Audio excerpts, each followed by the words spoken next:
to the Antonio Parkinson Project. Today we're talking the tragic airplane accident and the Trump response.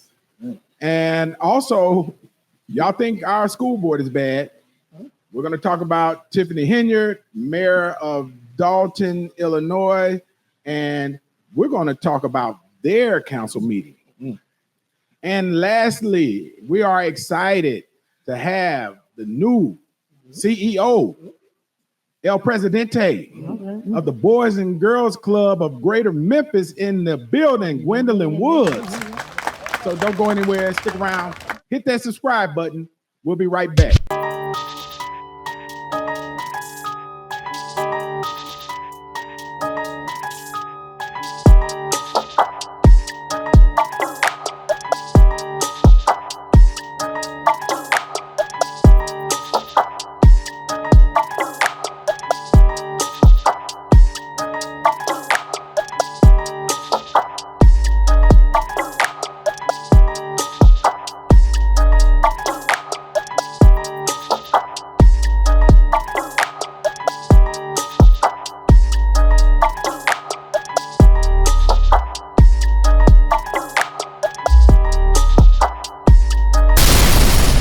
To the Antonio Parkinson Project. I am Antonio Parkinson, and you are watching the fastest growing visual podcast in the Memphis market. Yeah. Let's give it up for that shit. Yeah.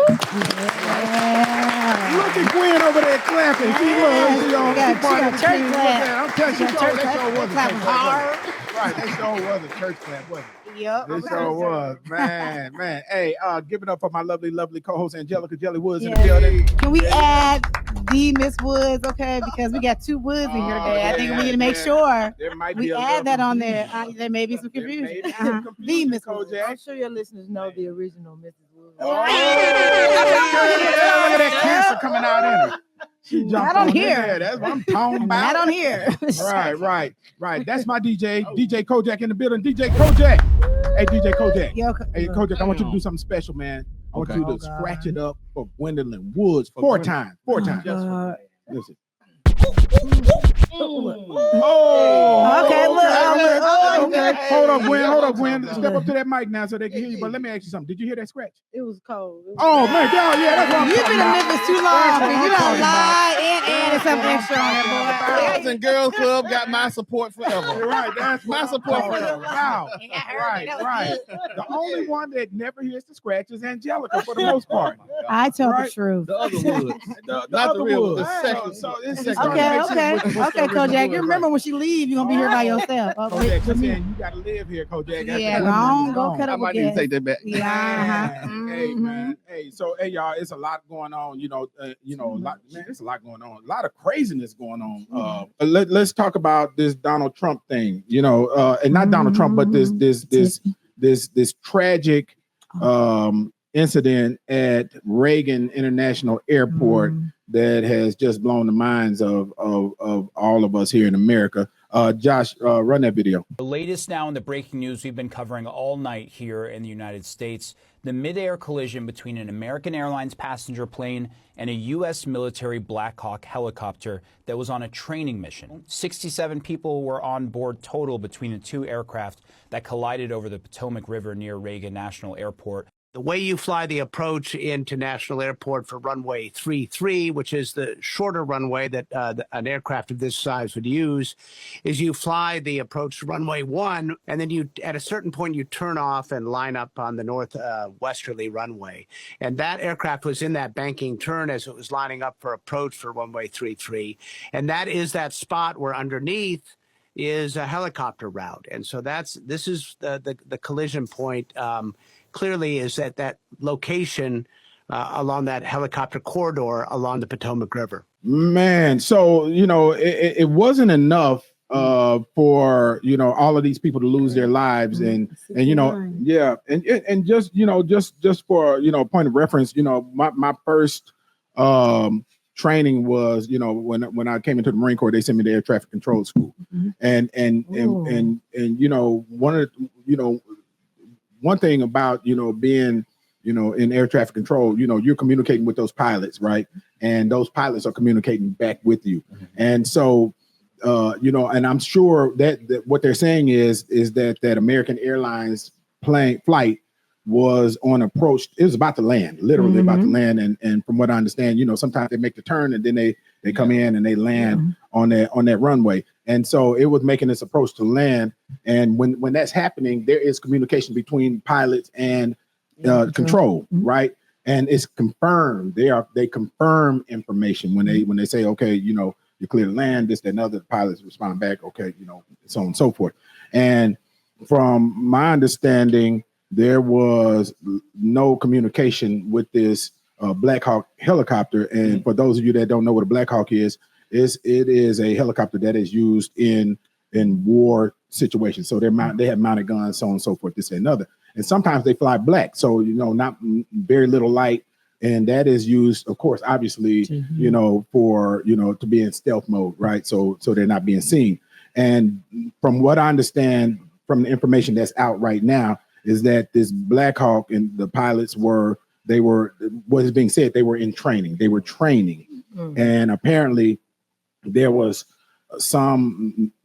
either some lack of communication or some misstep in the communication. But they have recovered the black box from the plane, so that is going to give them more information. And of course, they're pulling everything in the air traffic control towers are recorded, so they're pulling that information. They're going to piece it together. You're watching the Antonio Parkinson Project. But you had on this plane 60 individuals that were was everyone did everyone die? Yeah. Okay, so 67 people died total. I think you had 2, I think, if I'm not mistaken, on the Black Hawk, and you had the plane full of people and all of these people died. And was it a skate team? What Ice skating. Ice skating team, their coach. Of course, the American Airlines team, the pilot and flight attendants, the pilot, co-pilot, flight attendants, and it's unfortunate and sad that now their families are dealing with this recovery and trying to get through this tough time. But to inflame matters more, President Trump's response was very interesting, and I think we got some video. Josh, run that video. You don't even yet know the names of the 67 people who were killed, and you are blaming Democrats and DEI policies and air traffic control, and seemingly the member of the U.S. military who was flying that Black Hawk helicopter. Don't you think you're getting ahead of the investigation right now? No, I don't think so at all. I don't think with the names of the people, you mean the names of the people that are on the plane? You think that's going to make a difference? They are a group of people that have lost their lives. If you want a list of the names, we can give you that. We'll be giving that very soon. We're in coordination with American Airlines. We're in coordination very strongly, obviously, with the military. But I think that's not a very smart question. Are you saying this crash was somehow caused and the result of diversity hiring? And what evidence have you seen to support these claims? It just could have been. I'm trying to figure out how you can come to the conclusion right now that diversity had something to do with this crash. Because I have common sense, okay? And unfortunately, a lot of people don't. You got common sense, please. No, they're saying that they're still, like you said, they just got the black box and they're still trying to collect evidence. So how can you even, oh Lord, I don't even want to say what I want to say about Trump. It's ridiculous. Yeah. Apparently, you don't have the common sense that he has, but it's when you're dealing with, I worked in emergency services, so let me qualify that before these folks try to come in, right? I worked I retired from the fire department here in Shelby County after 25 years, and another year as a civil service firefighter with the federal government. So.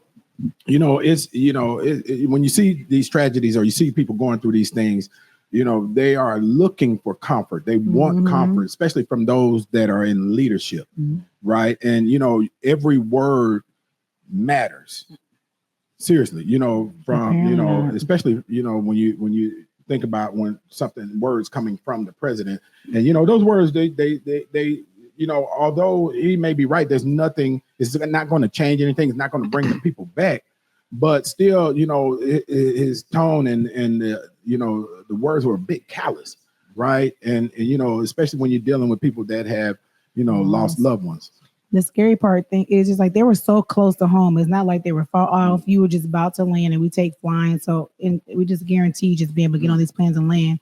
But even in leadership, anytime you communicate anything, you at least say, hey, we're gonna let them investigate, and you don't say, even though what he said is ridiculous, you give time for the investigation to be complete into its entirety, so that you don't have to retract and like you give misinformation. And just give your sincere apologies. He should just left it at that. But they still it's good old Trump. They're still looking for bodies.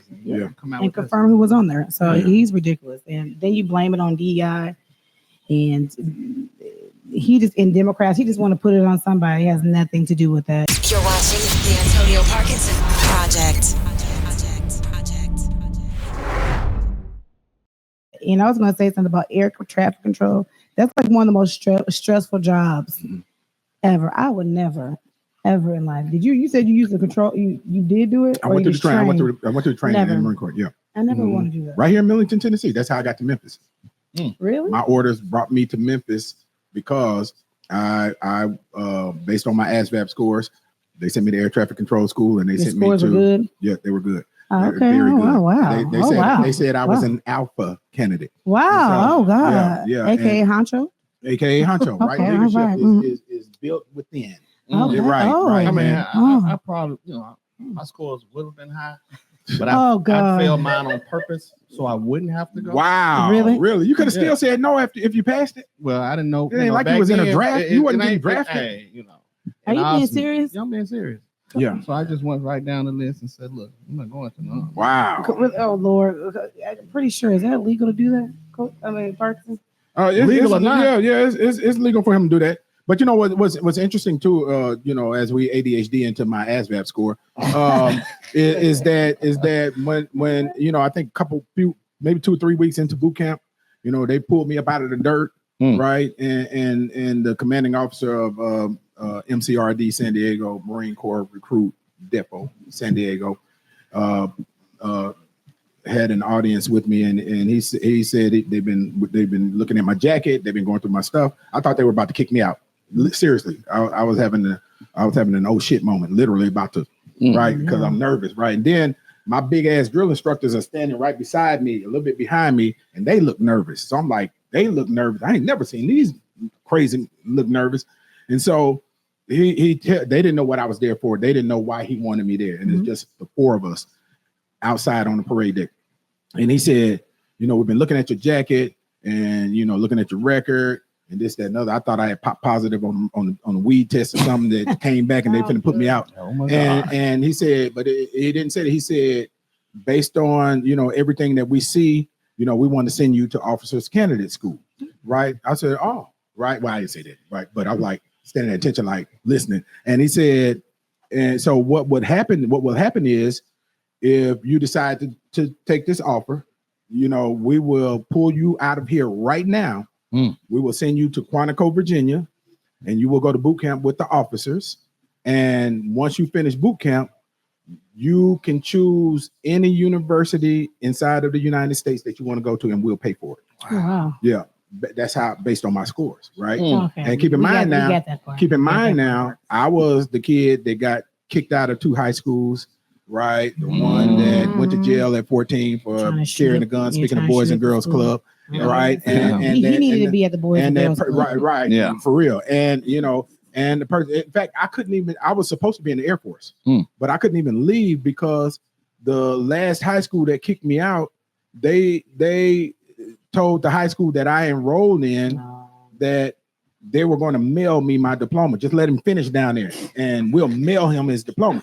So I couldn't leave because I was waiting on my diploma to be mailed, right? And so when I couldn't leave, there was another tragic incident that happened. My Air Force recruiter literally died in a car accident after dropping me off. Wow. And so that's how I ended up in the Marine Corps with an open contract based on my scores. And that open contract, they gave me air traffic control school. And that's how I ended up in Millington. Gotcha. Wow. That's how I got to Memphis. That is the story behind how I got to Memphis.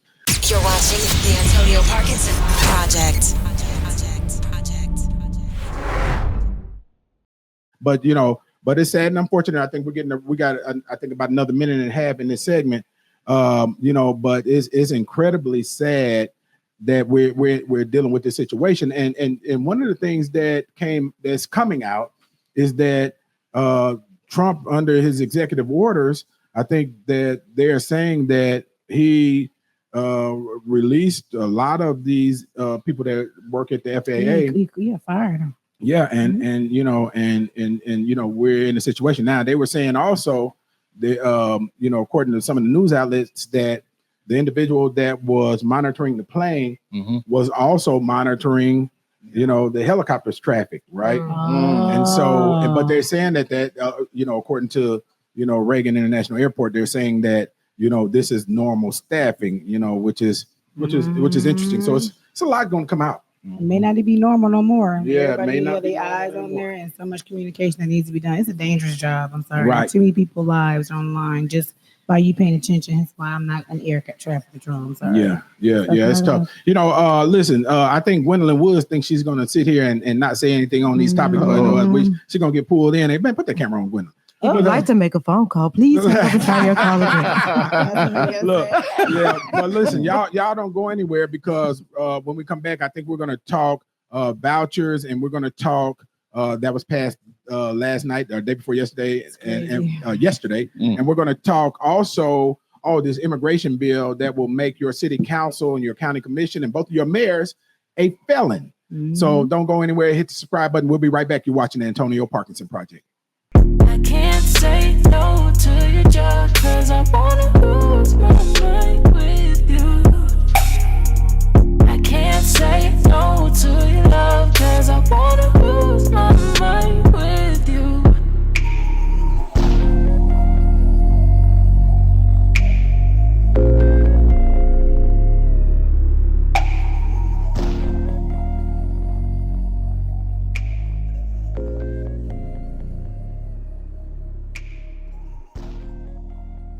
Hey, it's Senator London Lamar, and you're watching the Antonio Parkinson Project. You're watching the Antonio Parkinson Project. All right, welcome back to the Antonio Parkinson Project. I am Antonio Parkinson. You're watching the fastest growing visual podcast in the Memphis market. Let's give it up for that one more time. You got Put it on Kojak. Hurry up, put it on Kojak. All right, Kojak. Damn, All right. got no DJ. That's your DJ. Man, it's always at this time that he has to go to. I don't know what he doing. Oh boy, what he doing, man? Listen. I come bearing gifts. Look. They're not sponsors. Put that water bottle down. You sure can't get it in 30 seconds in the break, can you? What is going on here? Man, look. Give it up for my lovely co-host, Angelica Jelly Woods, in the building. Let's go, baby. Dang. Wait a minute, Wow. Miss Woods, you ain't gonna clap for me? Kojak hated on you, and Gwendolyn hated on you. I didn't hear it. Yeah. Okay, I was too busy admiring the water. That one of them give me my money moment. They don't need no water. They don't need nothing. There you go. Right.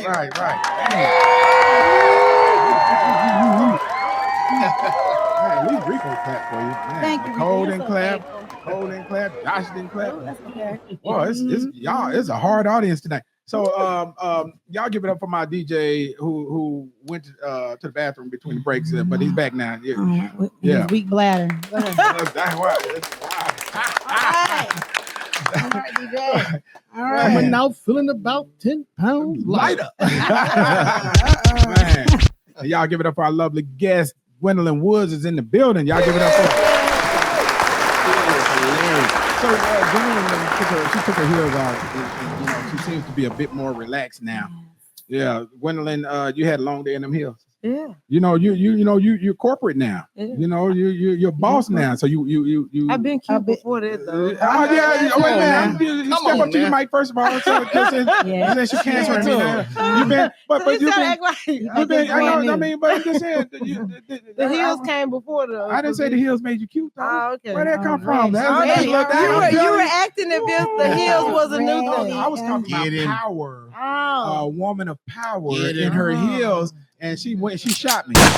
Right. She been fine, okay? Right. But I'm gonna give it to her. She is fine. I see her in the gym. I be like, I see him in Mexico. I'm like, damn. You know how you be watching the videos? You're like, yeah, I'm getting the gym. I'm gonna do it right, and all that stuff, and fine, and it is extra fine. Pull up the clip. You would have got nervous. Right. You should have got in your 2 feet. Oh my God. But she's fine. I'm just, I have all been removed. Fine. So I'm just saying. Speaking of that, dudes be all up in your DM. Tell the truth. I know you're married and everything. Tell the truth. They're gonna be up in your DM. He be in denial. Not one. I look at that look on her face. Man, I hope you got that, John. Man, Kojak. What they saying there? He be what they be saying in your DM. I mean, I was thinking I think that the dudes don't try me. They know that. So hopefully they I don't know. You looking for Kojak to save you. Kojak ain't gonna save you. You looking the wrong way. Kojak ain't gonna save you. Nobody's in my inbox. I think they know I've been taking a long time. Craig must be watching. Nobody's in my inbox. He's definitely looking. Hey, Craig.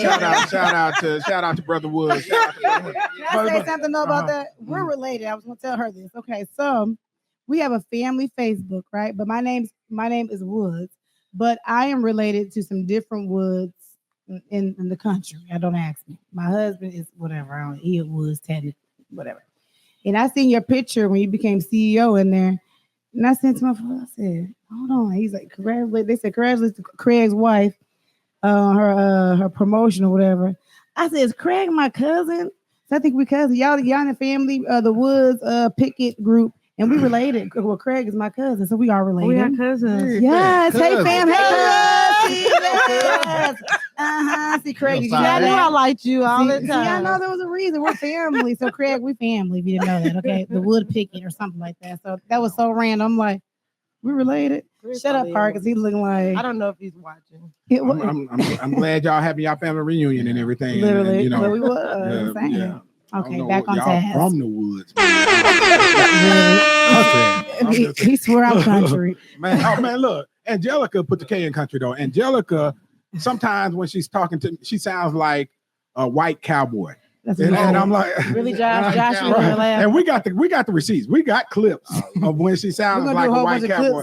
Cowboy. She got that Midwestern country accent. Want some strange clown on rock.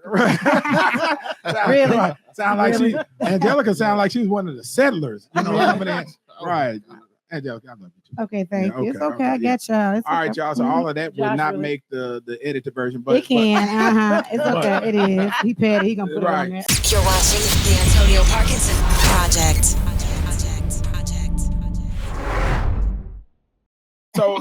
So last night, was this yesterday? It's all a blur. Yesterday, the Tennessee legislature, both the House and the Senate and the governor, passed the voucher bill. Right, the voucher bill has been a fight for the last few years. They finally got it passed. Dang, I should have pulled video, and we'll have video and post though to talk about what the voucher bill has gone through, because the voucher bill has been responsible for the one of the speakers of the House being toppled in Tennessee, and accusations of bribery, right? And then that from that stuff, I think it's two years ago. Now we got another speaker. It might have been a little bit longer. We got another speaker, House Speaker Cameron Sexton. And so at one point, it went back then, he wasn't even on board with vouchers. But this time around, he was supportive of the voucher bill, and so they finally got it passed. We are taking $411 million that we can be investing to strengthen our public schools, to give it to families who can already afford to go to private school anyway. The first $10,000, which is said is for low-income people, that's 300% of that. That average family of four is talking about $173,000. Now, a family of four making $173,000 a year, to me, isn't a family that we deem as low income. And then the second 10,000 of the 20 are families with no income gap. 2/3 of the people who are anticipated to use this scholarship are already in private school. This is not an opportunity for low-income families to have support. It's essentially giving a scholarship to people who can already afford to go to private school anyway. Your side of the aisle has marketed this as something to help low-income families, and the money is saying otherwise. So the governor tried to get this thing passed 2 times, and this time he's been able to get it passed. But that damn voucher has been a hot topic. And what vouchers is, for those of you that are listening, vouchers is where they take public dollars, right?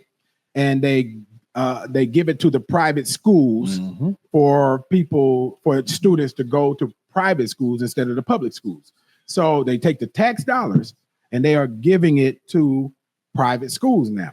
And so here's why people were fighting against it, because it sounds, on the surface, it sounds like I'll send my child to private school, right? How many private schools you got in your neighborhood, Kojak? Oh, okay, that many. How many in yours? 1. Okay, and in Raleigh we have one, Breath of Life. That's where my baby going. Cordova. Oh no, y'all ain't got nothing. My baby going to Breath of Life. Right, Breath of Life is great. My daughter went to Breath of Life too. Breath of Life Christian Academy. So now it's Breath of Life Preparatory Academy. But yeah, it's a great school. And so number one, it costs between $15,000 and $25,000 to send your child to a private school. Yep. They're giving you $7,000. So that eliminates us, right? And then there's still a lot left over. You got $15,000 a year. Maybe not. I'm just saying. Right. You are the woods. The woods. Y'all might look. Really? You might have it now. Look. But the other part is this: is that this is the crazy part. In the states where they have opened up vouchers statewide, 65% of the people who got the vouchers already had their kids in private schools. Right. Think about exactly. It became a coupon for the rich. You're watching the Antonio Parkinson Project. Coupon, right? And now this is how they got it broken down here in Tennessee. So in Tennessee, 10,000 of the vouchers will go to what they call people that are in poverty. But the top half of it, the top half of that bottom 10,000 is for people that are within 300% of poverty. So that means if you have a family of 4 and you make $175,000, you can get a voucher, and they calling you poor. And then the bottom half of that is for people that are actually poor. So out of the 20,000 they're releasing off the top, 10,000 are going to the rich, and then another 5,000 are going to the rich, and then another maybe 3,500 or so are going to people that actually need the help getting it done. And then after they get the voucher, they still can't pay for the rest. And not just that. That's a great point. But watch this though. Watch this. They're pushing this as parental choice, parent choice, school choice. You get to make a choice, right?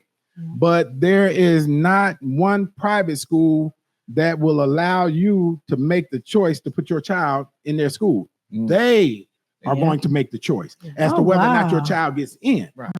Now, what does that mean? Lil Ray, who been cutting up over at doggone I want to pick a school in South Memphis. Not one of our schools. Right. Lil Ray, who been cutting up at Jeter. Right. And then he got his sister. That's Rico area. Right, Jeter. So, and then his sister, Little Sweet Petunia, she makes all the good grades and she's doing very well in school. They take the voucher to the private school and they'll be like, hey, we'll take Little Sweet Petunia, but Little Ray, no, sir. No, sir. You see what I'm saying? Keep that problem. Keep that problem. Now, but they might ask this question. Can Little Ray play basketball though? Ooh, the shade. Yeah. Oh, well, we'll make an exception for Lil Ray because he's been out there hitting about 28 points a game. So, Lil Ray, come on in. We'll work on your conduct. Our team do need you. You see what I'm saying? And so that's what this voucher thing is about. However, my position on all of this stuff, I don't care what they do up there, what they pass, my strategy is we're gonna always try to take lemons and make lemonade, right? And so I have a great disdain. Now I don't like the voucher bill. I think it takes money from the public schools. But however, if it is the law of the land, I believe wholeheartedly in my heart of hearts that we should be educating our own kids, right? And I post this question for all of you that's gonna call me a racist. Okay, what you mean we should be educating our own kids? Well, let me answer that with this. Thank you, because what you talking about, Willis? Why would your oppressor educate you to the level of them? Okay, I was trying to make sure you were talking about homeschool. Okay. Right now, seriously, and think about that. And that's no slight, but you cannot continue to be in power if you're educating your subordinates to a higher level than you. It's just not. And so there's no government that does that. And so in history, right. And also, if you think about it, they're taking, you look at everything that's happening nationally, right? Removing Black history, right? All of the DEI stuff, right? And you look at, they are removing.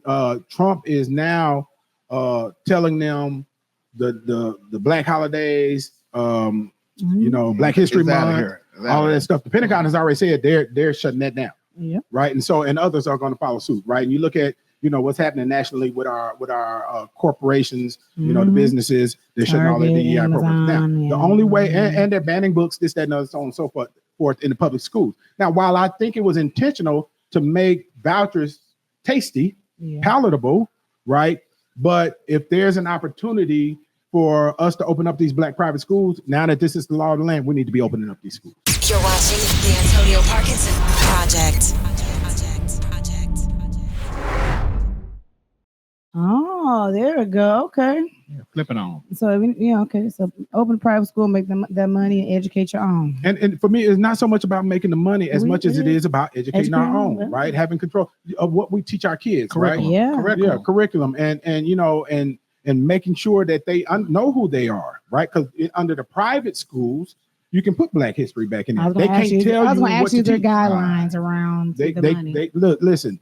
They can't tell you what to teach. They don't even test. They don't have the accountability of the public schools. They don't take the same. They don't take the same test.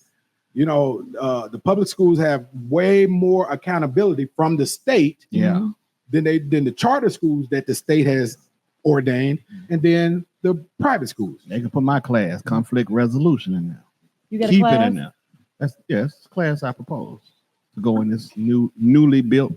I thought you really was teaching class. I think they should put that in public schools. Yeah, and put it on the school board. You need to start at elementary every year.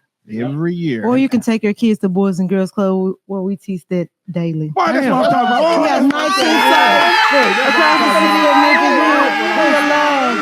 to help you with conflict resolution. Y'all heard that, right? You heard that. Yeah. Speaking of conflict resolution or lack thereof, we also passed this immigration bill, right? Now I'll be the first to say that, and many of people agree that, we need to tweak the immigration laws. We need to get it figured out, right? So that people can actually become American citizens and this, that, and other, and so on and so forth, right?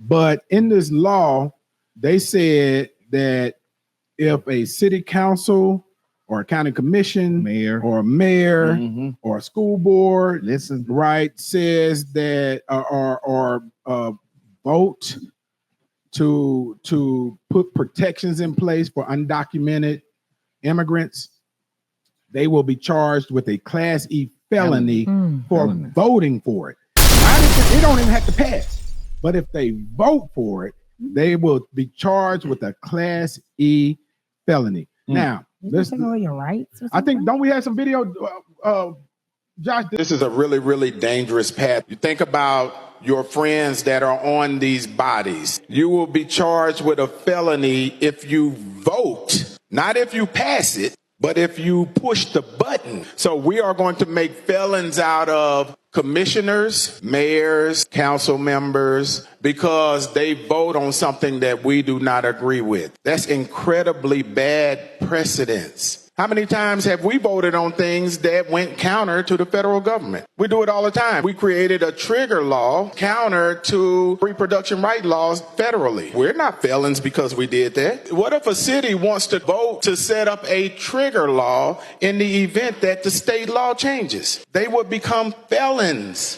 for pressing the button. We send troops overseas to fight to spread this idea of democracy. And we are telling our local elected officials democracy only matters when you agree with what we're saying. This is not smaller government, guys. I think it's only the Democrats that believe in smaller government in this body. There are hundreds who have killed American citizens. Let it ring forth. We will not have sanctuary cities in this state. You can walk away and ignore me, but it ain't going to happen here in Tennessee, and our citizens will not be murdered by illegal immigrants. Too much going on. It's a lot going on, man. A whole lot going on. But you had Miss Woods, I don't know if you can answer this question. I'm gonna ask you this question. I think was it this week? Like the weeks are like blurred when Trump made the announcement where he wanted to freeze. What money was it? Federal funding. Yeah. Like as president, what y'all do? Did y'all go immediately? I know a lot of nonprofits and a lot of local places start trying to pull money down just in case at a certain time. Like what? Because how are you funded? We do have federal funding. A lot of our OJJDP grants. You got to step up and talk loud. They probably we received several grants that's federal funded, so we were a little bit afraid about it. But then we received information that he stopped that. So we hope that it's froze for now. that it doesn't bring it back because we do a lot of good work and we need that federal funding to continue to do the work we need. So man. And it is frozen for right now. They were able to put a pause in it, right? Yeah. I don't know how the federal judge did. A federal judge stopped it, and then Trump said, they came up with something saying they're gonna, we'll see. Okay. Yeah. I was wondering what happened. But that was affecting a lot of people, right? A lot. Yeah. I think, I do want us to talk real quick, because we're going to do our last segment. We're going to talk all Boys and Girls Club. But I do want us to talk about, man, what's going on in Dalton, Illinois, because, y'all, that's they Woodses. Right. So, what's crazy is, when you hear people, okay, this is what we're going to start doing, y'all. When you hear people complaining about our school board, we're going to start playing the Dalton, Illinois City Council meeting. Now, you should have been able to respond to Lori Lightfoot's report about credit cards. You want to talk about them not coming to work, but we've been hearing about what you've been doing while you've been at work, and I'm going to give away the rest of my time because I think on behalf of the Black Cookout Association that we would rather take a vote that we're going to exchange your black ass for Stephanie to be the new ruler of Congress. So all those in favor say, all those against it say nay, all those in favor say aye. You gone, bitch.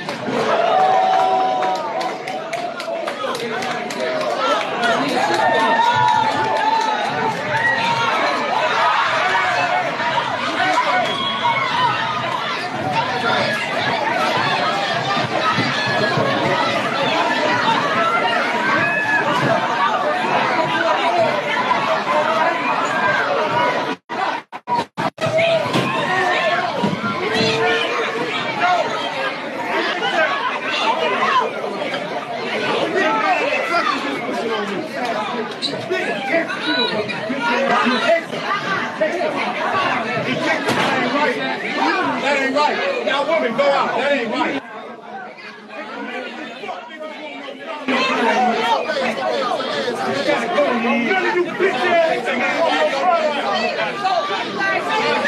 Do y'all have rules if you hit somebody on the floor or something? Man, you can be kicked out. You can be charged. You can be expelled. You can be, but we had. And I was going to say, how close have you came? In the Tennessee House. Oh yeah. Somebody's gonna be chest to chest every year, but they ain't finna, man. They ain't finna throw rice at a wedding. Sit down. I don't even know why they do that. now, y'all remember when Justin Pearson got in the speaker's face, man, and just a little bitty dude, right? And man, next thing you know, he flying, right? Right. I'm like, man, look, but and as I said, I wouldn't get in nobody's face, right? Because I know what I would do if somebody get in my face, right? I'm gonna slap the shit out of them. Right. And so I would love to see that. And so, but Okay. Yeah, it's so funny because I posted today about after 14 years of being a legislator, I've learned, and this has been my best year at this. I've learned, don't get emotional about this stuff because they're gonna be who they are. Yeah, right. That's my nicest way of saying that. They're gonna be, because you on the show. They're gonna be who they are, right? And thanks for being nice. They are in a super majority, and then they have their God in the top position. Yeah. So they're empowered and blazing and bold and and feeling themselves and empowered. But I'll tell you this. I don't care what they do. I'm gonna find us a way in it to make some stuff happen. Don't go anywhere. When we come back, we are gonna talk everything Boys and Girls Club, and we're gonna ask the new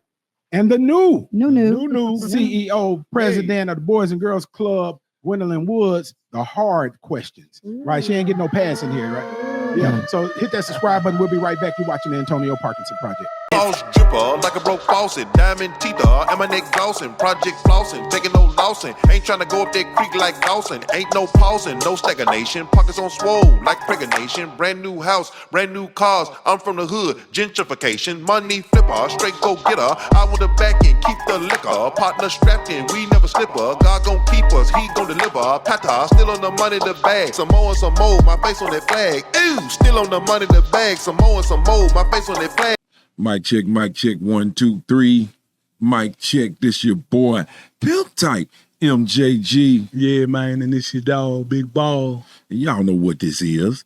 This the Antonio Parkinson Project. You hear me? You're watching the Antonio Parkinson Project.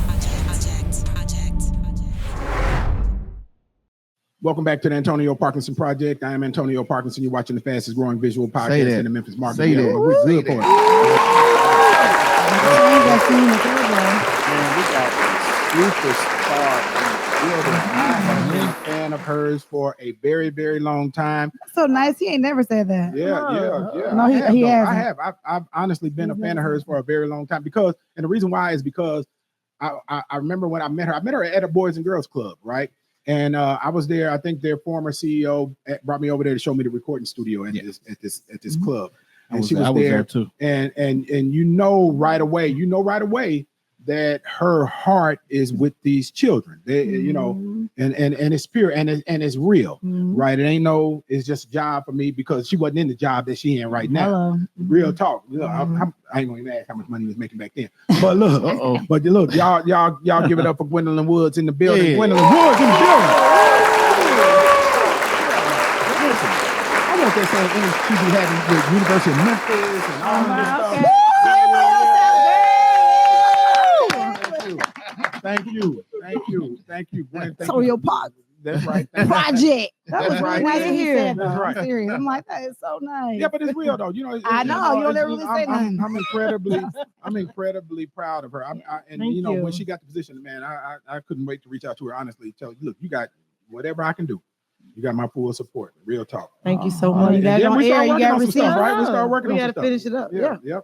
Yeah. So how you feeling? I feel great. You feel great? What day number are you on now? What is today? Today is the 31st. So day 31. So about a whole month. A whole month. What do you feel like you learned? What is different between? Okay, what did you do previously? So before that, I was a chief operating officer. So I was over operations, programming, a lot, but this is a lot. a lot too. So somebody has your old role now. Well, now right? they started a week ago. So from September to now, I've been doing 2 positions. Oh, I know you happy they're in that role. There is a guy. And I heard you said they're a recording studio. Oh, That's in North. That's it. How many locations? Yeah, don't judge me, Lord. How many locations? We have 19 sites, and this one is ours. I did not know that. We have a studio. The kids can learn to produce their own music, record their own music, learn to play instruments. Yeah, it's the hidden jewel right down the street from Trailwell Middle School, and all kids have to be is a member. And that's $10. Never went over there and taught nobody how to make a beat. Oh, we went over there and talked to them over there, but it's a really nice. I said make a beat. No, listen, they had beat makers over there. They had kids that was already doing the thing, man. I never knew that. Yeah, you should stop by. Yeah, it's a really really nice studio too. Seriously, We partner with Notes for Notes and the Country Music Association, and we got a grant and they funded it. So it's awesome. That's awesome. Yeah. Bro, you going up there? Oh yeah, I've been there before. I've been. Well, I'm the only person that ain't been. Man, you are. I mean, Thank you, Nicole. Thank you, Nicole. So we're going up there then. You should. It's nice. Kojak. it's not just a studio, man. They got, oh my God. Talk about the other stuff. He's telling us about I it. said the kids can learn to play instruments. That's drums, keyboards. They have a DJ area. They actually record their music. So we have one, when we first got the studio, one girl was about to graduate. She didn't know what she was interested in. She learned to make beats and produce beats, and she ended up going to some music school. She loved it. Mm-hmm. Shout out to Miracle. What's the age requirement, or what's the requirement? Is like an income requirement? Does it have a cost? Boys and Girls Club serve kids from 6 to 18 years old. Mm-hmm. And that cost $10 a year. And if the For kid the whole doesn't- year? Yes, if the kid does not have the $10, then we scholarship them in. That's the reason why the donations is very important. We scholarship. And it does not cover the summer. Summer is $150 for the entire summer. But that $10 covers January to May and August to December.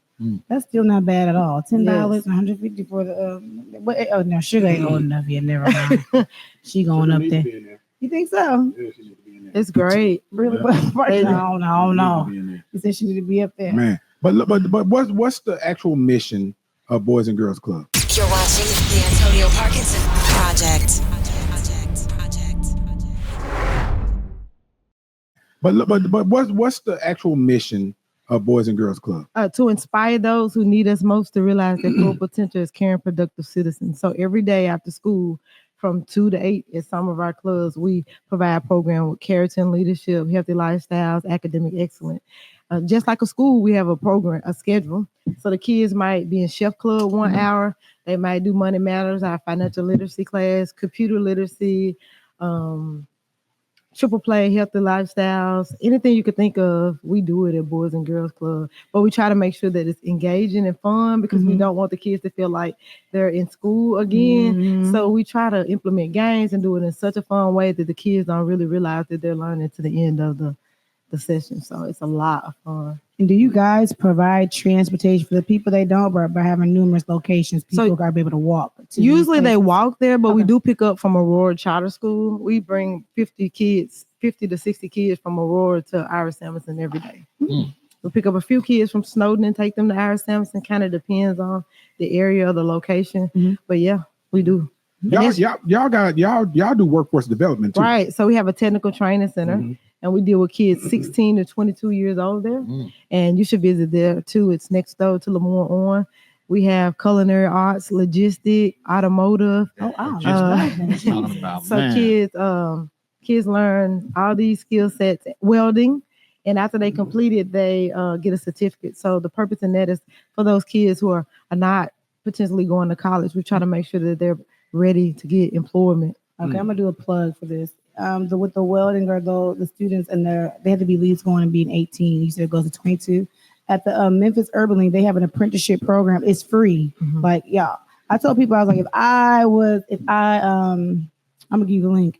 If I wasn't doing like 5,000 things in life, I would do it just because because those are things that they can't take from you. You can do all day long, side hustle, you can make your own money, but for free, they're able to go to an apprenticeship program and they pay you like $15 an hour, okay? Right. And they give you a stipend for childcare. Yeah, they give you an Uber. They Uber you to work. Wow. Thank you. I'm like begging you to come to and whatever, because a lot of, I guess, African Americans, we can't. They have problems passing tests, and they help you pass the test. That was racist. It's in the numbers. They're failing the test. So the reason why they're not getting these apprenticeship programs. He gonna bring that Jessica's are racist. She said blacks can't pass a test. They can't read. I passed the ASVAB, Kojak. Okay, you're like the whole story. Okay, blacks can't pass the test. Okay, it's proven. She said it with a country accent, like she straight out of doggone Mayberry. Leave my cousin alone. Okay, thank you. You're watching the Antonio Parkinson Project. Yeah, we have a struggle. We have a struggle with passing the test. So then they're not able to enter these apprenticeship programs. Like to be an electrician, the math is I wouldn't pass the test. Okay, thank you. Well, we know that, but shut up, Parkinson. I know you gonna let me finish, but anyways, when you go from there, you get a bump in pay, and you go through another apprenticeship program. These people are making from like $30 to $50 an hour, and they take felons and everything. And like, wow, exactly. I'm gonna give you the information. So for those who already have the interest in welding and they may not go to school, it's free. They pay you. Okay? Send the link. I am pay you. He gonna clip that y'all like the range said you guys. Black people can't pass the test. Watch, that's what the clickbait gonna say. You're really trying to motivate them to pass the test. Yeah, you're trying to help them because sometimes we get frustrated, or I don't think tests should really matter, but we get frustrated, we quit, and they're gonna help you get there, and they follow up and keep you making sure that you're keeping track and make sure you're mentoring through that process. But people are making real good money, so yeah. Shut up, Parkinson. Yeah. So now what do y'all do again? Because this is about y'all. But I was happy with that. Was an additional resource and collaboration. Because that was a whole. I appreciate that information. 5 minutes to say because that was a whole 5 minutes. And I wrote the thing. Not you and the Marine. Marine got plugged so many times. They need to give us a damn check. So don't get me started. Look. Well, since we plug it. He always wears his hat. Look at his hat. He plug his every time, and he look. Commercial real estate. Oh, Braden, he's in my Memphis leadership class. He's in my actual group. Yeah, that's my brother. Hey, oh God, look, we ADHD. Look at Parkinson. I came over there with him. Y'all gonna make this video edit. Took a tour. Oh, you gonna edit them out? All of this shit going to the cutting room floor. Oh, that is so mean. Did y'all hear him? Yeah. He said he gonna throw it to the trash. This whole thing. Why would you take? People need to know this information. Going to the cutting room floor. I would like to actually talk about Boys and Girls Club. We did. Oh, okay. Yeah, oh my God, I can't wait. Till y'all check. I'm like, we need to actually talk about Boys and Girls Club. It kind of relates because Braden was on Boys and Girls Club board. Okay. Oh, look at that. She's so nice. That's right. Nice. Cutting room floor. Cutting room floor. So look, but real talk. Tell us about where you started with Boys and Girls Club. What were you doing when I met you? I was the club director at that club. So you just was a club director. Yeah. I didn't mean to minimize that. That's important, right? Did you start there? Was that the start, or were you something else before that? At Boys and Girls Club? Yeah, that was the start. That was my first position there. Yeah. How long ago was that? Because it wasn't that long ago. Yeah, it was. I started there over 9 years ago. Just 9 years though. That's a lot to rise to the top. Over everything. Yeah. You still feeling it? You still feeling it like the first day? Yeah, I'm excited, especially to have someone who has a similar background to the kids we serve. And I get to sit in that seat, and it shows a really strong sign that anything is possible. So awesome. I'm excited to be in a decision-making role. You can do a lot of work, but until you get to sit in this role, you can't really implement a lot of stuff. So I'm excited about implementing stuff that can push it along the way. Well, tell us about your background. What part of town did you grow up in? Tell us about how life was. What high school did you go to? Don't start at high school. Start before that. Question. What high school? What high school and what church you go to? Right. Right. I grew up in South Memphis. Actually. Okay. Where at in South Memphis? Rico. Where at in South Memphis? Do you know Payne's Barbecue? Yeah. I grew up right behind Payne's in Annisdale, Glenview, Annisdale. Yeah.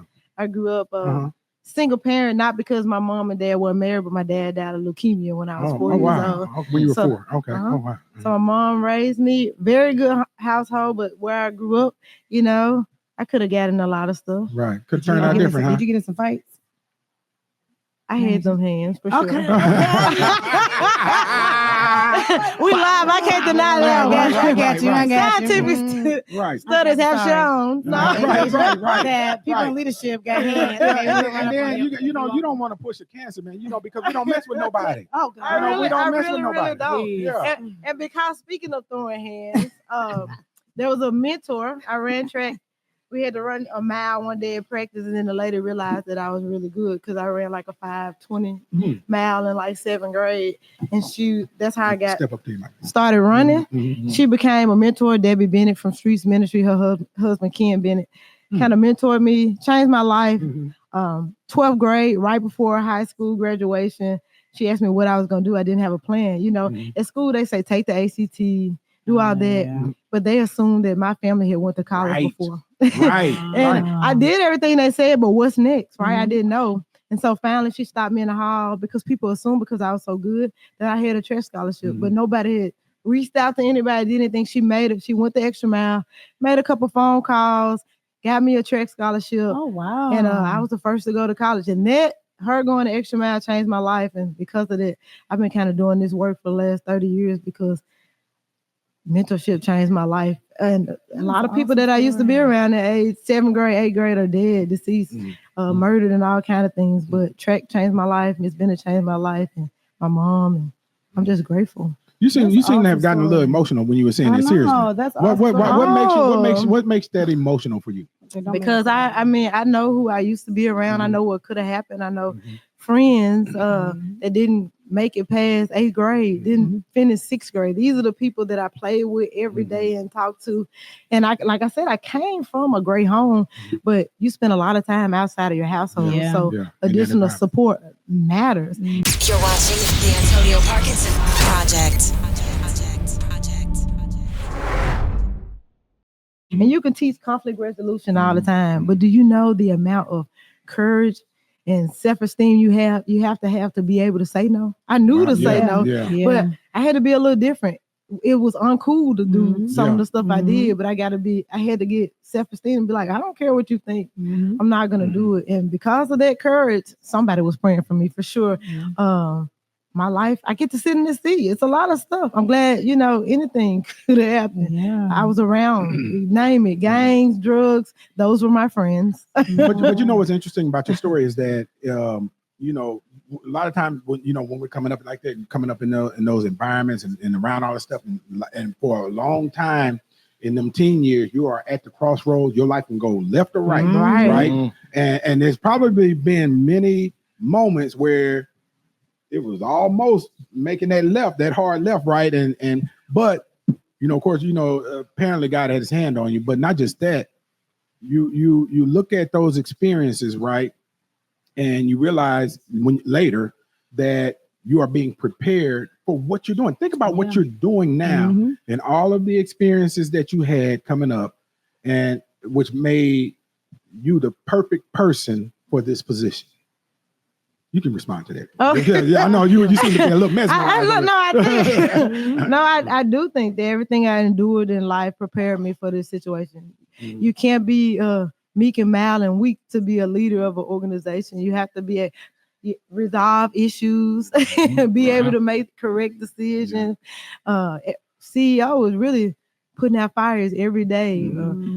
I really like growing up the way I came because I have a don't give up attitude. Like I'm gonna make this happen. How do we make this happen? And I feel like when other people might be in a situation that feel like hopeless, I feel hopeful because I've already endured so many things. I also say it once again, mentorship matters, not only in middle school, but I went to college. I never went to college. Right. So I grew up in this neighborhood that certain action were appropriate that's not appropriate in college. So I needed a mentor. Dr. Hale from University of Memphis was my mentor. I mean, you put me in this situation, but I never went to school. I wasn't around here, so I had to adjust.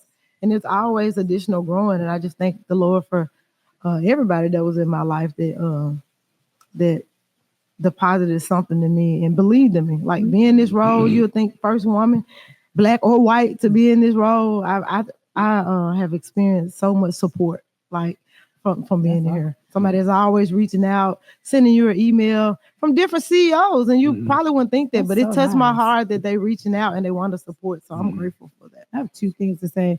The first thing I want to say is I think after being at the Boys and Girls Club for 9 years, and for the people that, the kids that's been there, because I'm sure there's kids that's come all the way from the age of 6, did I get it right? Right. They got to see the journey of you coming to this role. So it makes it seem like it's one thing when it's like far away, but it's different when I could touch you in its arm reach. So but I wanted to give that. And you just happened to be there in arm reach. So I think I'm just sitting here listening to you talk, and I've never just heard you talk before. So just that alone, even if you never spoke, I think people need or speak. Your lifestyle, how you live, people are watching. It's so creepy how people watch. I'm like, you did? Just even if you don't open your mouth. So that's amazing. I need to tell you that. Second, a lot of guests on the show, they always talk about mentors. I promise there's not one guest that has not been on here that one person has not changed their life. Not one. And so many people think it's like it has to take a big number of things. It's like, no, if you just do that one thing you're supposed to do, right, everything will line up house. They're always talking about everybody else. No, you just do what you're supposed to do, and you do what you're supposed to do. It's not if we just that's too much. If we all just do what we're supposed to do, it's not about the numbers. Just do your part. Just the one thing. So I commend you. You're just awesome. So that's all I have to say. I have a question about that. But you talked about the youth of the year. We celebrated. I think the same young lady that you're talking about, right? Mhm. We celebrated her here at the and did a resolution for her. That year that she was part of the competition statewide, Mhm. right? And so she remarkable young lady. Beautiful, gracious inside and out. Right. And I'm glad she's doing well, especially, given all the circumstances, but let me ask you this. Give us one of the stories, where Boys and Girls Club really helped, a child get through, other than the young lady that was Youth of the Year. But what's the story that really resonates with you, though? You're watching the Antonio Parkinson Project. That was close and personal to you. One of the most close and personal, without trying to give it who this person is. This person grew up in the Boys and Girls Club. Mom was really addicted to drugs, right? She was living from place to place with different people. And so she never, there were times that she felt like hopeless, right? And like I said, Boys and Girls Club gave her hope. Started applying for colleges. She went to college, and she's doing really well now. And just to see her doing an amazing job, when we used to give a ride home sometimes and have to wait or go back to the club because nobody was there. Our services, one, it gives a safe place to go after school. So, from 2 to 8, you're getting a free meal, you're getting help with your homework, you have a place to go. And when I see this young lady who no support system, really doing an amazing job, like working, she's already finished her degree and working on her master's degree. Oh, wow. This is an amazing story about what the kind of impact that Boys and Girls Club can have. Again, mentor. And to see her like pour into other kids. So she's come back, she volunteers and she does all these things, and they get to see some of them, like you said, might have been there in the 6th grade and kindergarten, and now they're in the 12th grade. Well, they remember this young lady when she was probably in the 12th grade and now she's come back to assist. So I just say that's the reason why we do everything that we do. And I love Boys and Girls Club because the staff is different. We have staff members that grew up Boys and Girls Club, been there 20 years, 22 years. Like he said, sometimes these jobs don't pay the most money. So you have to care. And I'm so excited to say we actually have people that run our clubs and work with our kids that actually go the extra mile simply because they care. And that makes the difference. A lot of people don't, a lot of people, don't know what it's like to be a teenager, right? That is rudderless, that has no direction and no one to give them direction. I mean, think about it, right? This young lady, parent, on drugs. And so there is no, she's just existing. They're just existing. I was that person, right? Just existing. And whatever way the wind blows, you're going in that direction, right? And I thank God for, having his hand on me because, rudderless, homeless, rudderless, no parental direction, right? And you out here trying to, survive, right? And so you think about how vitally important this asset is to us here in Memphis. Come on now, think about the kids in Memphis, right? I wish they could take them all in, right? Because there are so many stories like the one you just talked about, and that unfortunately will not, get that direction and that support or that guidance. That's mind blowing how people always say there's nothing for the kids to do. Well, there's a Boys and Girls Club. So what are y'all talking about? That's 19 sites. I don't BGCM.org. Yeah, that's what they spoken to me. I don't want to hear nothing about that, nothing for these kids to do. There's 19 boys and girls. I hear all the time. Now I'm gonna be on there. 19 Boys and Girls Club. 19 Boys and Girls Club. Shut up. 19 boys. Watch, I'm telling them to shut up, right? All the time. I'm like, We ain't got nothing for the kids to do. 19 Boys and Girls Club. Shut up. Now, Right. we should make a song We in their should. studio. Hey, there you go. There you go. Yes. See, this is what we do. Yeah. This is what we do. Right. This is what we do. Yeah. But so let's talk about this before we wrap the segment up. Where are you going with the Boys and Girls Club from here? Well, I really do, because we're talking about the need. I would like to partner with community centers, maybe. How can we provide, because we have 19 sites, but there's way more kids that can benefit for our program. How do we put things in place that we can bring the services to them because they can't come here? How can we partner with maybe the city of Memphis and bring our programs inside of those community centers? Like I said, I mean, community centers, they do a lot of good things, but I feel like we can offer additional programs. What I love most about our programs, like I said before, is that we plant the seed and we stick around long enough to see it grow. Yeah, but you know, Gwendolyn Woods, we truly appreciate you, man. Y'all give it up for Gwendolyn Woods. I thank you for having me. I had fun. She survived the Antonio Parkinson Project. I survived. Thanks for being so nice. You're watching the Antonio Parkinson Project. Powered by Black Market Strategies.